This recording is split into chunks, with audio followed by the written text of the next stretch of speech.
Сөздеріме құлақ тұршы әй бала. Өмір ортақ, кедей менен байғада.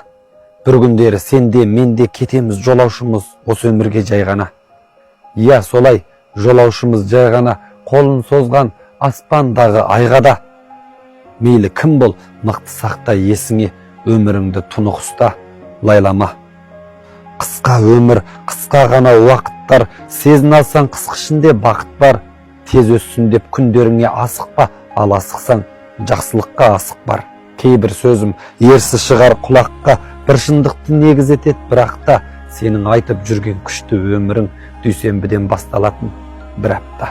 Сол бір апта дүйсенбіден басталып, жексенбіге барат сырын ақтарып, айналдырған 7 күннің ішінде біреу күлет, өмірінен бақ тауып, біреу жылайды, жанарынан жас тамып, біреу жүрет табысымен мақтанып, біреу жүрет қарын тоймай аш қалып, біреу келет сәби үнмен шаттанып, біреу кетет қош демей ағаттанып.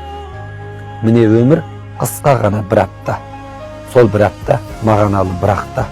Тек тілерім қысқа осы өмірде жақыныңды ешқашанда жылатпа. Дей алмаймын, біздер мәңгі өлмейміз, ақиқатқа кейде ашты сенбейміз. Тірісінде қадірлеймін барыңды, өйткені біз өмірге келмейміз.